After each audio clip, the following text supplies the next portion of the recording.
Welcome back to New Rockstars. The Russo brothers are reportedly in talks to return to direct the next 2 Avengers films, with Avengers 5 reportedly shifting away from Kang. Could the big announcement at San Diego Comic-Con this week be Avengers versus X-Men? We got a Comic-Con preview coming up, as well as our final predictions for Deadpool and Wolverine. And I'm gonna regret doing this when Taylor Swift does not show up in this movie. Oh, it's okay. This is the Sneak Peek, the weekly show on New Rockstars, where we look ahead to the future of fandom. I'm Jessica Clemons, here with Erik. So good to see you again, Jess. Hi. So it's coming, guys. Tomorrow, Jessica and I will be seeing Deadpool and Wolverine at an early press screening on Monday. I'm so excited, but all of our questions will be answered.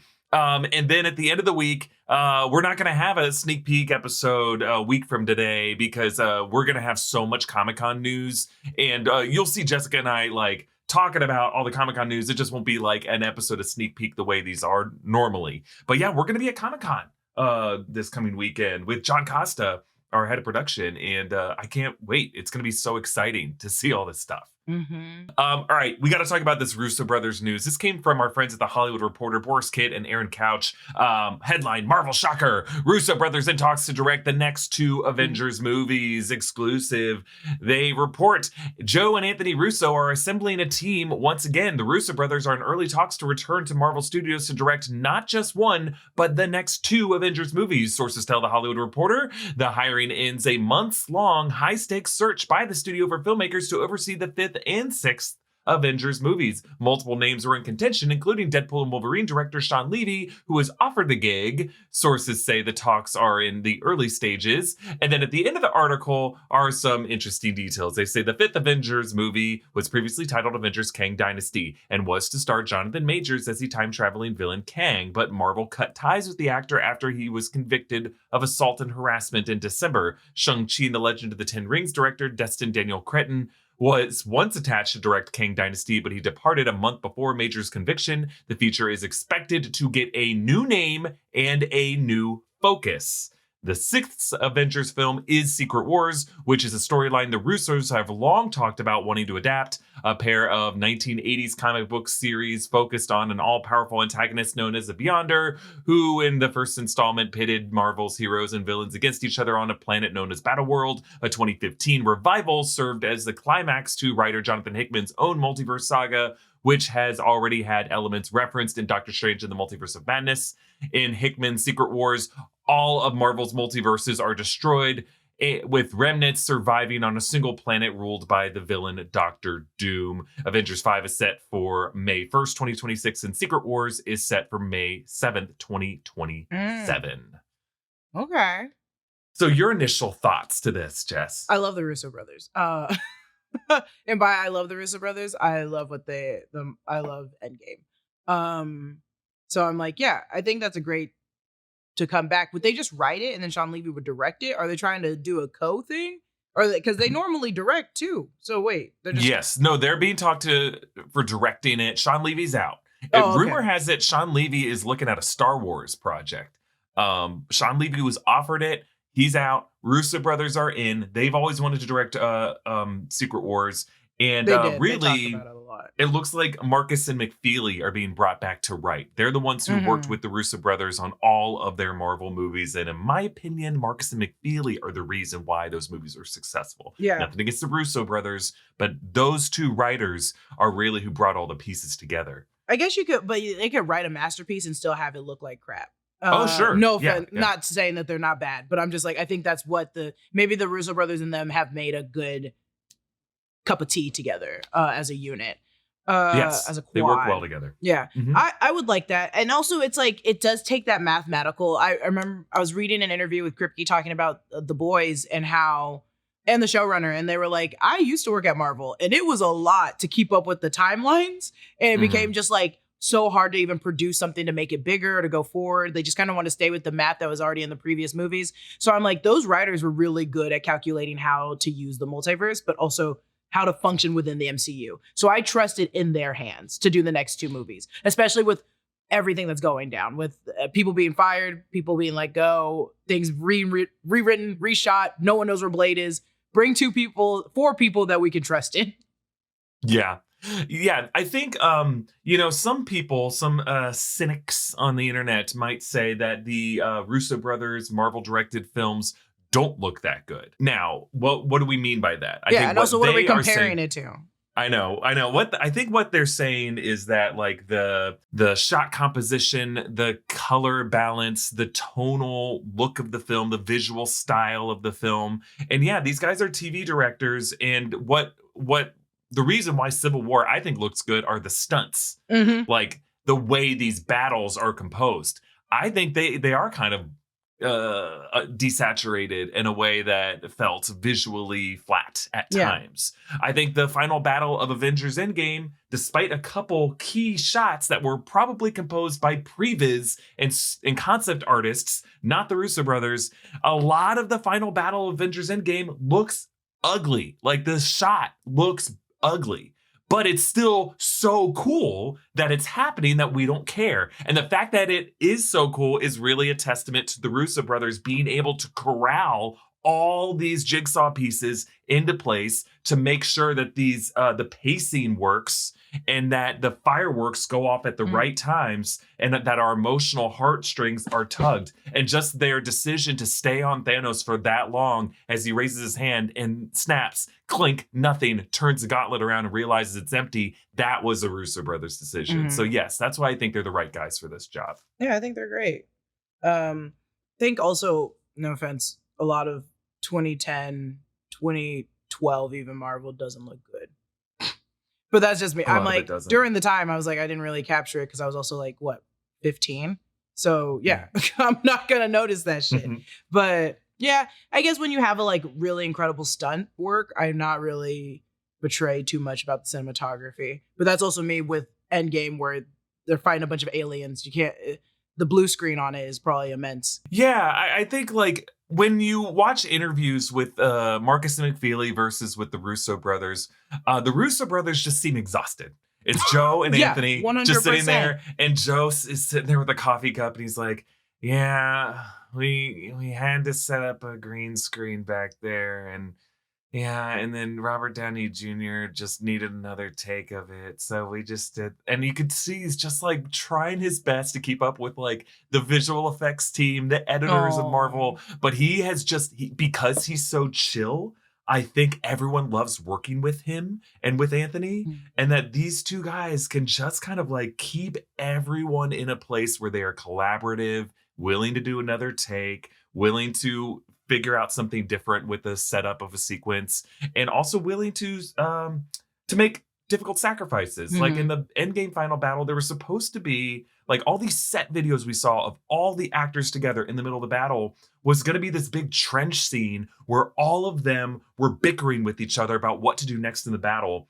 And it was something that like Marvel was really pushing for, and the Russo brothers were excited for, because they're like, this is going to be the one scene in the movie where everyone is in the shot together, with the exception of, the funeral, but even Robert Downey Jr. is not there for that. So they're like, we got to have something. And then they ended up cutting it, because in the edit, they were like, this slows down the final battle so much. And we are now 2 hours and 28 minutes into this movie, and we cannot slow the movie down. So they cut a 12-minute sequence out of the middle of the movie.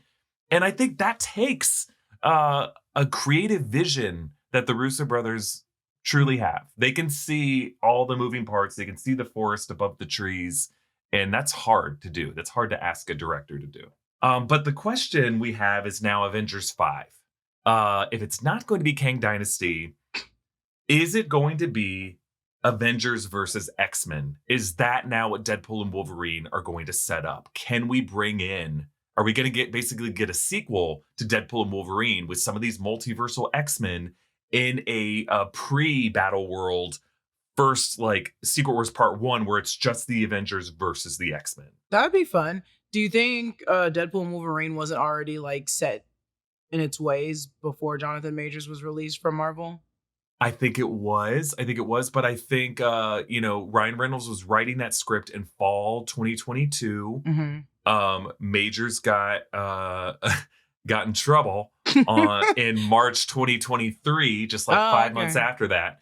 And that script was being finalized in those months. Now, I don't think he's referencing any of that in the script, but I'm just saying he was malleable enough with the story. And I think maybe Marvel was so confident by like the excitement around bringing back some of the X-Men that they realized, hey, why don't we make Secret Wars a 2-part event? And part 1 could just be like Earth 10005, the universe of the X-Men, versus 616. And that's just the first big incursion battle that happens.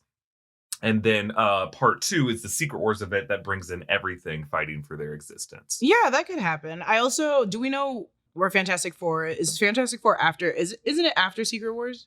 Or was it supposed to be after Secret Wars? Before. So Fantastic Four comes next summer, July 2025. Oh my God. And it's supposed to be the start of the multiverse saga. So it was Fantastic Four, then Avengers 5, then Avengers 6. I think it's more, I'm trying to figure out what's more exciting, to start it with the X-Men or to start it with Fantastic Four. Because whatever the demise is for Fantastic Four could be overreaching into our universe. And that could be the new big bad. Whether it is Galactus eating, just consuming planets, and now we bring Galactus back again, but this Galactus is like an actual Galactus. But I would love it to be the X-Men versus the Avengers, but I think that's also too grounded. And maybe not, and maybe that's just me. And when I say grounded, I'm like, I want something massive. Like Kang was literally in every universe and talking to himself. So I'm like, I don't want to see just Rogue come out of nowhere and punch Deadpool in the head. But I would love the X-Men regardless. Yeah, I think if you're saying Avengers versus X-Men, where are they having that battle, if not Battle World? Like, are they just fighting on, because we're already seeing like a trash heap reality in Deadpool and Wolverine. So we're seeing like a junkyard that could later become Battle World. Are we going to fight on different like video game landscapes that are assembled by some kind of multiversal cosmic being? Or are they going to be like existing in each other's realities? Like, it's hard to do this without saying it's already a cosmic type of story where realities are blending together. Like, what is the logic by which that fight could happen? Yeah. I think like the way it works is like it's specifically like we could restage certain battles from the past MCU. That would be fun. That would be very fun. The very first, like the Avengers battle where they're all dropping onto the ground, which we've seen them redo a lot of times. Not redo, but they did it in What If. And even when they went back for the cube, they were like, oh, there we are, like fighting Loki. But that scene where it is Scarlet Witch jumping off of the like Captain America's shield, I'm like, yeah, give me that again. But also just give it to me with like Rogue and someone else. I keep going to Rogue because I just want to see Rogue, but I would love that. That'd be very fun to see. I think what they would have to do is really just make it a 2-part event, the way Infinity War and Endgame were part of a 2-part event. And then Avengers versus X-Men would be part 1 of Secret Wars, and it would just be like the first stage of it is just these 2 universes fighting it out. Yeah. And then part 2, you bring in all the other ones, the Spider-Verse. So what it would really mean is you'd have an Avengers 5 that sidelines the Fantastic Four in this instance. The Fantastic Four would not come in potentially until Secret Wars. Until the second part of it. I want it the other way. You want them to be in part 1? Yeah, but I get what you're saying. But I think that logic is what it's going to happen. It's either going to be Fantastic Four or it's going to be the X-Men. And it's going to, but I am leaning a little bit more, like 15% more, that it will be the X-Men and the Avengers and then for Secret Wars. And then afterwards we'll have like the Fantastic Four. Because that's a different time, isn't it? So it's like they're going to start in a different time and then somehow maybe blend into ours or whatever, but they're going to start in a different time. I think what they'll do is they'll take the X-Men lineup from the end of Days of Future Past. Because that was already implied to be somewhat of the case in Multiverse of Madness when Charles Xavier referenced, just because someone falls and loses their way doesn't mean they're lost forever.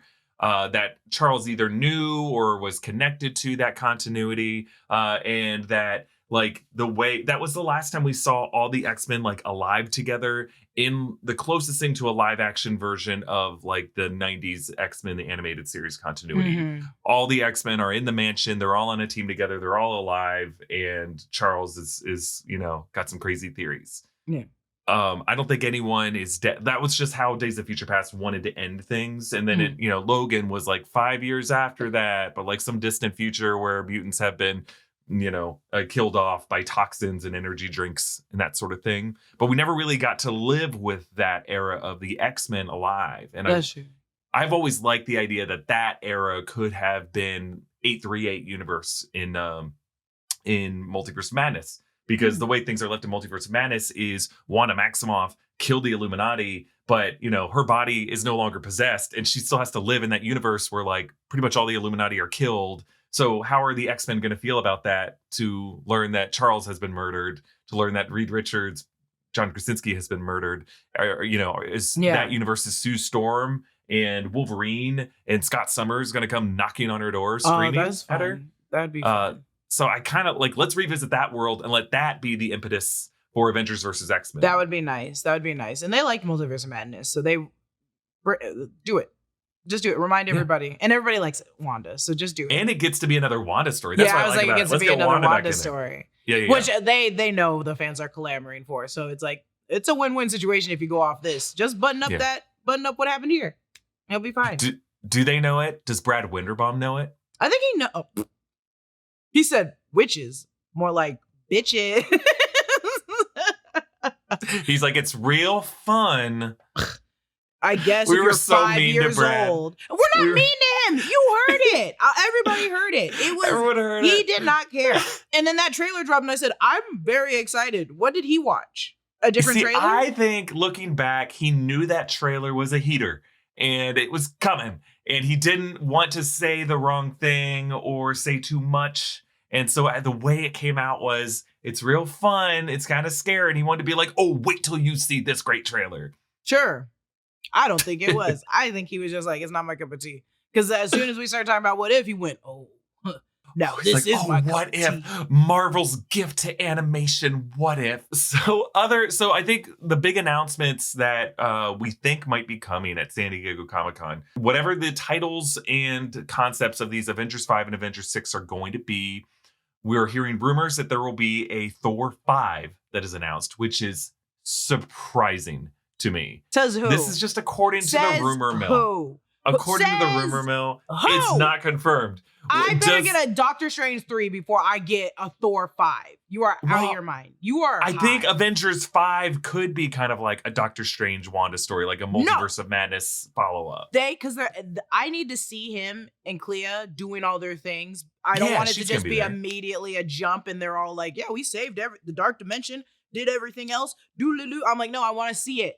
I'm not doing this again. No, there's just one shot of them running down like a broken upside down road and then they jump through a sparkle portal and they're like, poof.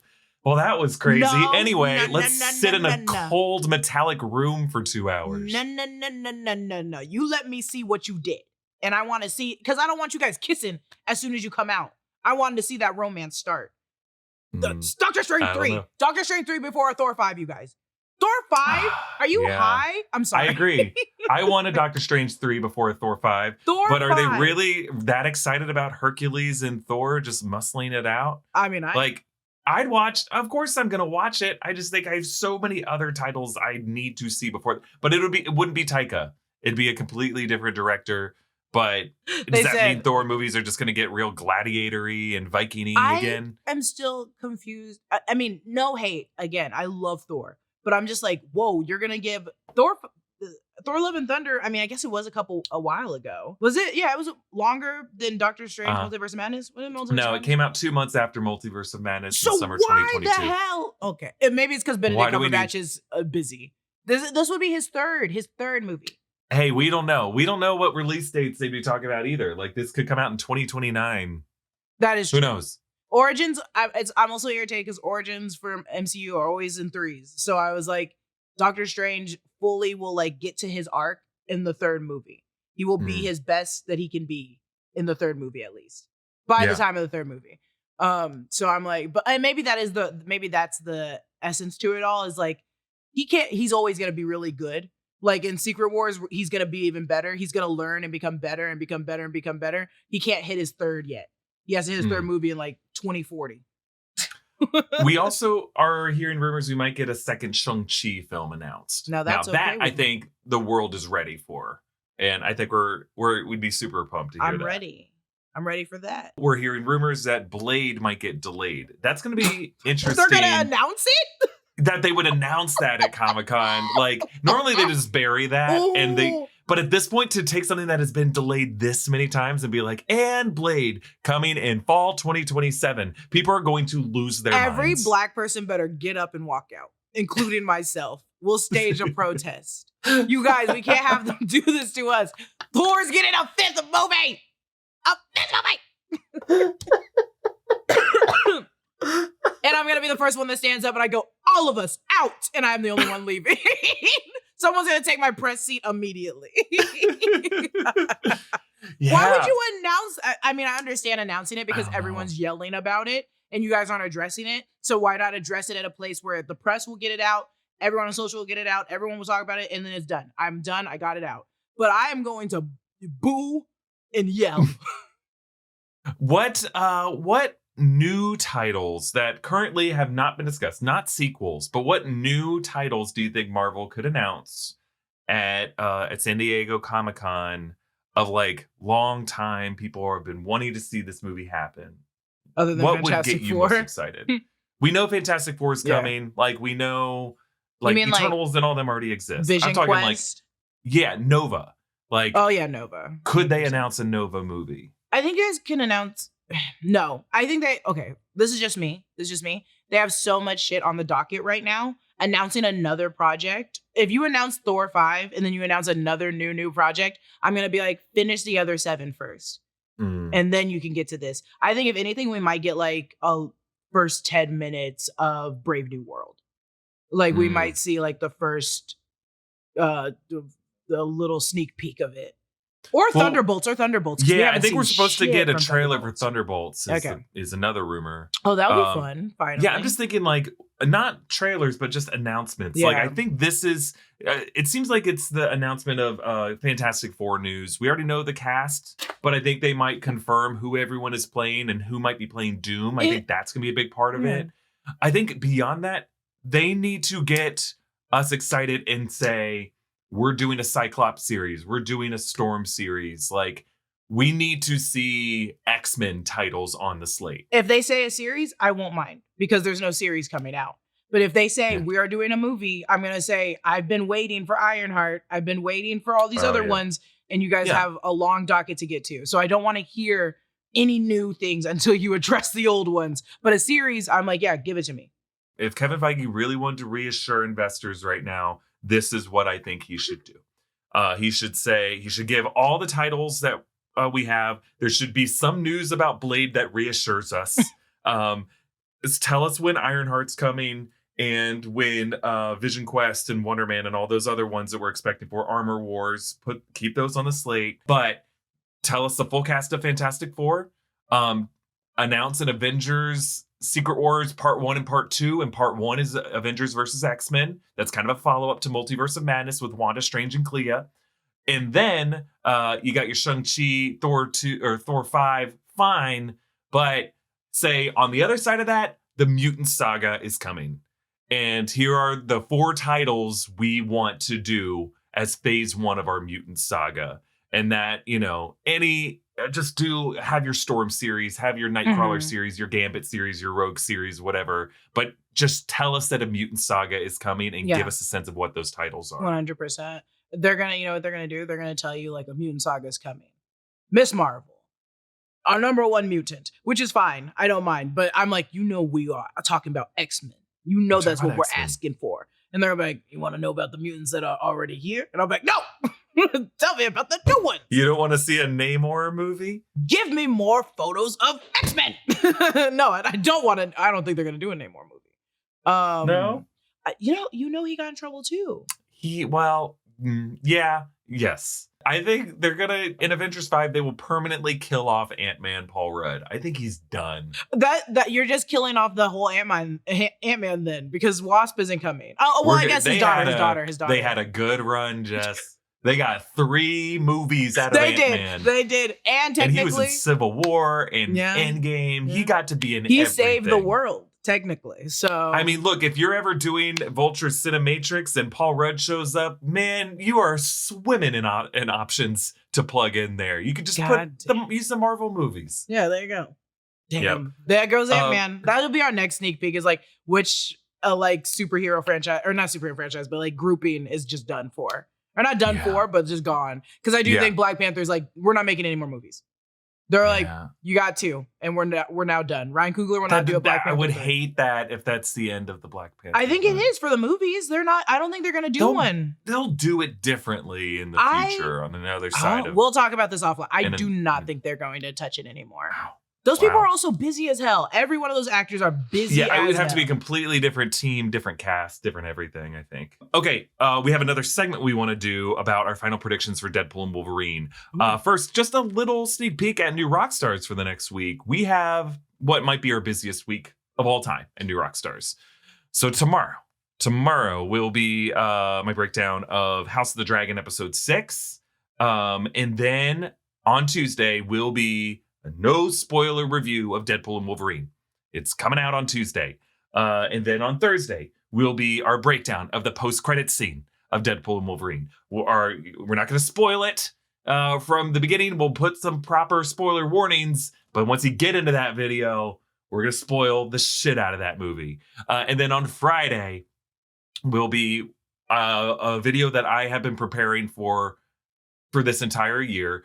The Easter egg breakdown of Deadpool and Wolverine. God. It's going to be long. This is going to be like at least a 45-minute video. And it's going to be awesome. Awesome. I just already know. It's going to be over at least 300. Yep. And if that's not enough, Jessica and I will be at San Diego Comic-Con. So we're going to have a video on Saturday evening that breaks down all the big news in one video, a full slate explanation. And then if there's a Thunderbolts trailer, we'll have a breakdown of that trailer. And whatever the other big news, if there's another trailer, you'll see a trailer breakdown on Sunday. And then hopefully the following Monday, we'll have our breakdown of House of the Dragon episode 7. But I don't know if I'll have time to get to that for it to come out on Monday. Yeah, dude, we're going to be busy this weekend. It's going to be a busy week. It makes sense for them to make it like the week of San Diego Comic-Con, but it also is horrible. For my heart. Yeah, I know. Why would you do that? It's gonna be so great for the fandom. Like everybody, there's gonna be so much Deadpool outfits, and Wolverine outfits at San Diego Comic-Con, and good for them. And so many different versions of Deadpool to be. All right, let's make some final bets for Deadpool and Wolverine. I just have a list of like possible cameos or things that could happen in this movie, and I'm gonna run through this list. And Jessica, I want to ask you. Which reality you think will be in this time next week? You ready to make some final predictions for Deadpool and Wolverine? Yes, and I'm going to be wrong on all but one. Because that's usually how it goes on our predictions. All right, let's start with the big thing New Rockstars has been talking about in 2024, the possibility of a Taylor Swift cameo in this movie. And I'm not going to specify whether it's just a cameo as herself, or as Dazzler, or as Lady Deadpool, or in any other role. But do you think that we will see Taylor Swift in the credits of this movie in some capacity? Yes or no? I think we're going to get a Taylor Swift song. I don't think we're going to get Taylor Swift. Okay. I'm going to say yes. I think we will get a Taylor Swift cameo in this movie. Not just a reference to her name, but I think she will appear in something. So you're saying body, she's there. I'm saying in song, she's there. I'm saying her appearance. So No. You have to say the full body. You can't cheat. No, I think she may have okay, so you know how when Deadpool is in the TVA, in the trailer footage, and he sees a screen with footage of Deadpool's Emmy acceptance speech for Welcome to Wrexham, I think one of those screens could show Taylor Swift, and she would have to be credited in the credits of the movie. I'll allow it. Yes. I think it's just song. I don't think we're gonna see her. So we'll see who's right at the end. I think at minimum that, but I think she could also just physically be on set for the movie. Okay. So Jess says no, I say yes. I say yes to the song. You said Jess says yes to the song, but no to the physical cameo. And I say yes to everything. Okay, next question. The character of Lady Deadpool. It's related to this. But do you think Lady Deadpool will be a well-known female celebrity cameo like Blake Lively? Or do you think it could be Ryan Reynolds himself in a wig?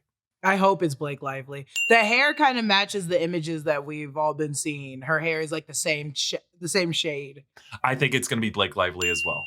I hope it's Blake Lively. Why not? Yeah. She's a great actress. She's beautiful. Great. She'd be fun. Also on that soundtrack list that he put out there, you do see Lady in Red on there, and I think that's going to play when when Lady Deadpool struts out. Lady in red. All right. Next possible thing that could happen. The possibility of Cerebro being inside of the giant man's head, or just Cerebro being important to the plot in some way. Cerebro or Sereno? Are you proud of that? I am. And it's just beginning. Just you wait. Just you wait for this. This list gets I weird. think Cerebro will show up. Okay. He just, in Deadpool 2, he just wore, was he wearing Cerebro? In Deadpool 2? He was wearing like this weird helmet. He was wearing the helmet, yeah, but he didn't go inside of the sphere. But he had like been in there. Because that's how I'm imagining it's gonna be like that again. Okay. But him actively using Cerebro, I don't know. I think someone's gonna use Cerebro in this movie. I'll say so yes. I'll say no, just to fight against you. Okay, fine. We're fighting. All right, next thing. Do you think we will see the Battle of Earth from Avengers Endgame? The final battle from Endgame. Yeah. Will it be revisited? Yes. 100%. Absolutely. It always is, dude. It always is. It always is. And I say yes as well. I just think like him saying, I am Marvel Jesus is totally a reference to I am Iron Man. And I think he's going to say that again. 100%. All right. Next question. Tobey Maguire. Are we going to get Toby or are we getting Noby? Ooh, I think we originally did get Toby until he's been recently in the press for dating a 22-year-old. I don't think they care about that. I think they do. I think they're like, ooh, wait a minute. It's getting negative views right now. No. Hollywood so is. funny. Also, why would Tobey Maguire be in it anyways? Wouldn't they rather have Andrew Garfield because it's like funnier? Oh, I don't know. That's a good question. Yeah, I guess Andrew Garfield being in there is kind of funnier because his universe is not as everyone forgets that universe, you know. I'm gonna say no. Toby. I'm gonna say no B. I'm gonna say yes, Toby. I'm gonna say yes to all these. You said yes to too many. They all can't happen. Fair enough. Well, this next one, the question of Ben Affleck showing up as Daredevil. Are we getting Affleck or fuck? I would pay to see this movie 4 times if Ben Affleck shows up as Daredevil's Ben Affleck.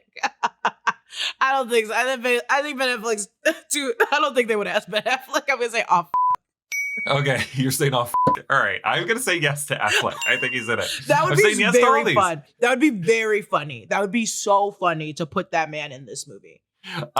Question: will this movie establish how mutant kind will work in the future of the MCU? Like anything about the mutant gene 100%. In people's DNA? 100%. You think yes? I think so.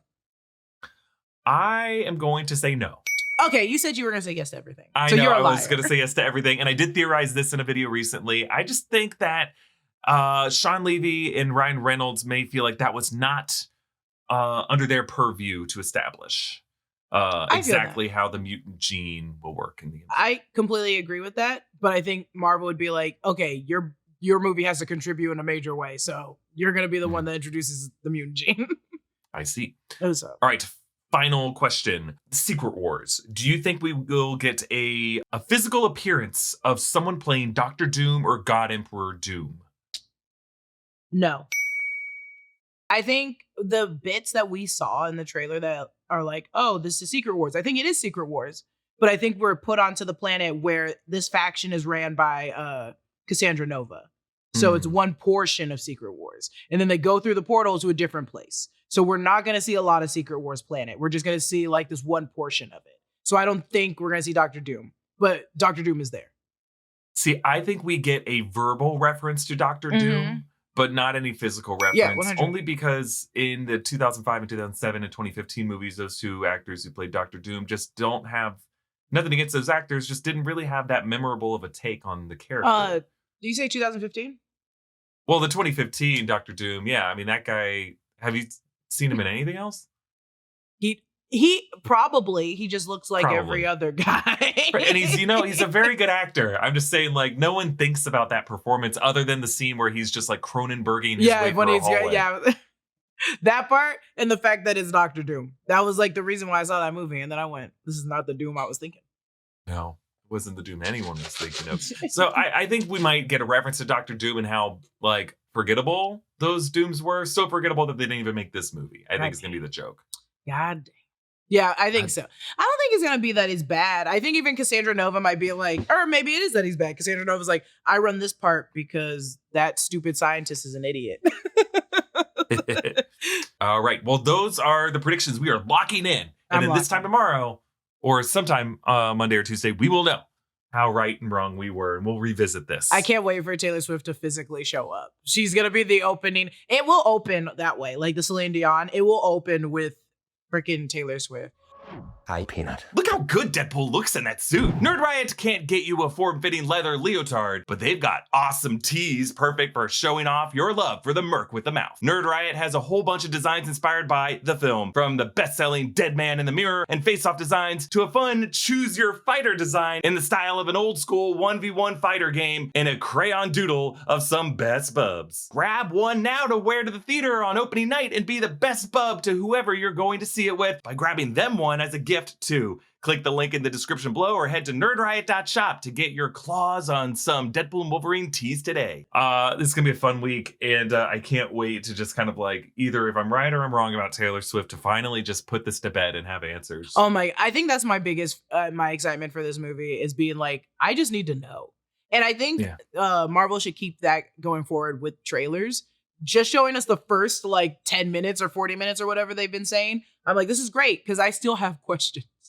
I still have questions. Nothing's going to be a surprise. Like in Spider-Man No Way Home, we still saw pieces that were like, he's fighting someone that is blocked out of this image. And we only, and it's easy to assume it's another Spider-Man. Here, I'm like, I don't know what's going on. I don't know what's going on. I honestly think like 80% of Hugh Jackman in this trailer footage has been composited. Yes. It doesn't look real. It looks like weirdly painted in the shot. And we're all just like, looks great. And we're like, wait, no, that it looks also looks like an action figure. It looks just it's so random places. It's him either like just angry and falling or him angry and walking. And I'm like, I don't know what's going on, what scene they're at, and if it's in the same scene. The same time. I don't know what's going on. So I'm very excited to like just see it, to be like, oh. And I'm seeing it twice this following week. I'm seeing just twice? Well, this week, because I'm seeing it Thursday before San Diego, and I'm seeing it Monday. And then I'll see it again when I come back. Yeah. Seeing it Monday and Thursday, and I think I got a second screening on Thursday. Oh my God, I got two. I'm not going to see my kid at all. Babies can come to Deadpool Wolverine. It's so loud. It's so loud. Babies can scream. I think their cutoff was ages 3 and up are okay. Like, that's not R-rated. Well, people were asking, it's R-rated. It's an R-rated Marvel movie. And then, like, Sean Levy's like, I think if they're 3, they're okay. I'm like, I don't want to sit next to a 3-year-old at a movie. That'd be weird as hell. My mom did that, though, like Jurassic Park and me. She would bring me, and I was like an infant. So... There's those people do exist. Those people do exist. People do it. Yeah, we're gonna see them this week. All right, let's close out with what we're watching. Oh, what are you watching this week? I'm very in a weird mood this week. So weird that I started rewatching BoJack Horseman because I just want to put myself through it. I just want to put myself through what I was feeling once I like just graduated college, and it's weird to revisit because at the time I remember watching it in college to go to Hollywood and become to become a writer or whatever. And then I was like, ooh, this seems sad. And now living here, I'm like, oh, I see more. I understand this more after living here for 10 years. I'm like, this is what they're talking about. And I was also like, I was under 21. I'm now like 30 and watching it at 30. I'm like, it's different. This is horrible. Like it's rough. It's hard, and it's 6 seasons of it. 6 seasons of it, 30-minute episodes. I'm up to the 3rd season, and Sarah Lynn just died, and I was like, it was the 3rd season. I still have 3 more seasons left. Either way, so that's what I'm watching. I'm rewatching BoJack Horseman to feel something. What about you? Friend of the channel, Allison Taffel, wrote on some of the later seasons of that show and wrote the amazing episode, The View from Halfway Down. Which one is that? I never know the titles. It's one of the ones that was nominated for an Emmy that comes in a later season. That's not the one where he's talking for the full 30 minutes, is it? No, but that's also a very good episode. I love that episode. Just, at the funeral home. It has like the best ending that episode does. I need to go. I'll find it. Their episodes, the writings, the ones that especially got Emmys, I'm like, this is These are remarkable It's episodes. so good. Yeah. The last season was actually very good. Like, I love the writing for it. It was like sad as hell. But it does speak more to people who live and work in the industry, I think, than people who don't. My mom, it's kind of hard to know. Yeah, my mom just thinks it's like funny to hear like Quinn Tarantula. She's like, these names are silly. And I'm like, the actions are real. I'm like, the actions are what did we watch this week? I do want to side note really quick. I've been getting TikToks for the challenge. And I almost send them to you, but I'm like, I don't want to start a discussion about the challenge. I'm like, I know Erik loves the challenge, and I do not want to talk about this horrible person on the challenge. I don't love it that much. You I just know watch so much about it. I just put it on. You like it. I'm not an aficionado of it. I think they're pretty good. No, there are entire forums of people who just know everything, who have seen every episode multiple times. What are you watching that's not the challenge? We're done with the Battle for a New Champion season, and as I predicted, complete duds. And I really appreciated Devin in the reunion show saying like, yeah, you won of like the reject season. And I was like, yes, thank you. Because like the way the final works on that season is just so disappointing. Like the best, most worthy people just get eliminated through some of the stupidest reasons and mechanics of the show. I just think it was a really poorly designed season. And normally that's what the challenge is. Well, those producers are really good and they come up with really smart challenges that keep you engaged. But that season, just boring as shit. And like the final was boring as shit. And I just didn't like the casting. And yes, it is casting. Yes, you know, these are people who have been on the show before, and you got like such a boring combination. Yeah. And like, you shouldn't have done this season. Just embrace the fact that it's now American Gladiators and just give us Bananas and Casey and CT. You know, it's funny. I think I might have told you this. Is it Joey Bananas or whatever? It's Johnny Bananas. Johnny Bananas. I think I told you this. I think he just had to go comment on a bunch of things. I don't know. When I was in college, I did a stop motion animation. And I just posted it on my Instagram Reels because I was like, yeah, why not? He commented on it. And I remember, really? And he was like, this is really cool. This is really good. And I was like, thanks. And I remember being like, this guy's verified with a lot of followers. I don't know who this is. And then I now know who Johnny Bananas is. And that's the only way I know him. But everyone doesn't like him. No, everyone just kind of understands him. I don't think he's disliked. I just think no one really trusts him. And it's because there was a season of the challenge where he like made it all the way to the final and he won with this woman who was on his team. And then the host, TJ Lavin, gave him a chance to like, you can either split your winnings with your partner, or Johnny, since your time was better, you can take all the money for yourself. And this person who's his ride or die all season long, he goes, you know what, TJ, I'm going to keep all the money. And I was like, Johnny, you piece of shit. And took away like hundreds of thousands of dollars from her and just kept $1 million for himself. So he is a bad person. He's a villain. So he is a villain. So he's a bad villain, person. Yeah. But he's also like, he tries really hard to like maintain relationships, and he makes good TV at the end of the day. He's not that's probably the worst thing he's done. And this is a challenge. People have done stuff where they've like threatened each other's families and like tried to kill each other on this show. He doesn't do any of that stuff. What are you watching? This is on MTV? This is on, it's an MTV show, and you can get it on like Paramount Plus. They kill people? No, they try to kill people. They don't. But I think that Johnny Bananas thing is pretty f***ing horrible. If she was there the entire time. But it's also, why would they give the option to them? This happens all the time. People backstab each other. They eliminate each other. Just because you have the option doesn't mean you have to choose it. I mean, like, they kind of want you to do that on the challenge. They want you to kind of like steal the bacon, you know? That makes, I don't even know it. And I'm like, that already made good TV. To watch this person work with you this entire time and be like, oh, he's going to share with me. I'll take it. What'd you just say? I don't think I heard you right. I'll take it. I'm going to leave with the money. Thanks for helping me, girl. Peace out. Now, I want to make it clear to our viewers that this is not quality storytelling. This is good TV to put on the background while you're eating Chipotle. Like it's just reality TV, and it's not even like smart reality TV the way Survivor can sometimes be. This is just like dumb big, hunky, sexy people smashing into each other Yeah. and screaming at each other. That's what the challenge is. Honestly, and that's what this what we watch is about. Is also for you, to recommend things for you while you're folding laundry, doing dishes, cleaning the house. Because those are like, once you get older, also kids that are very young watching this. Once you get older, those are the shows you go to. Those I will turn that on and I will just start cleaning the entire house and I'll be like, oh, what did they just say? Pause for a second and then go back. Try doing it with Game of Thrones and House of the Dragon. Impossible. There's too much dialogue. I have to stop what I'm doing. Once you become a parent, you have the shows that you can put on while your kids are running around. And then you have the shows that you put on after the kids go to bed. Yep. 100. Yep. I don't even have a kid. And I'm like, yeah, no, this is the normal thing for me. When I'm going to bed, I'm like, this is what I get to watch. I'm done the day. All right.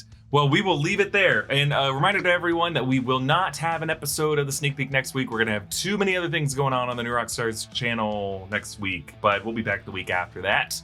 And follow Jessica at Lulu_Clemons. Follow me at EA Voss. Subscribe to New Rockstars in the Break Room and the Deep Dive for high quality analyses and really low quality discussions of the challenge. It's not low quality.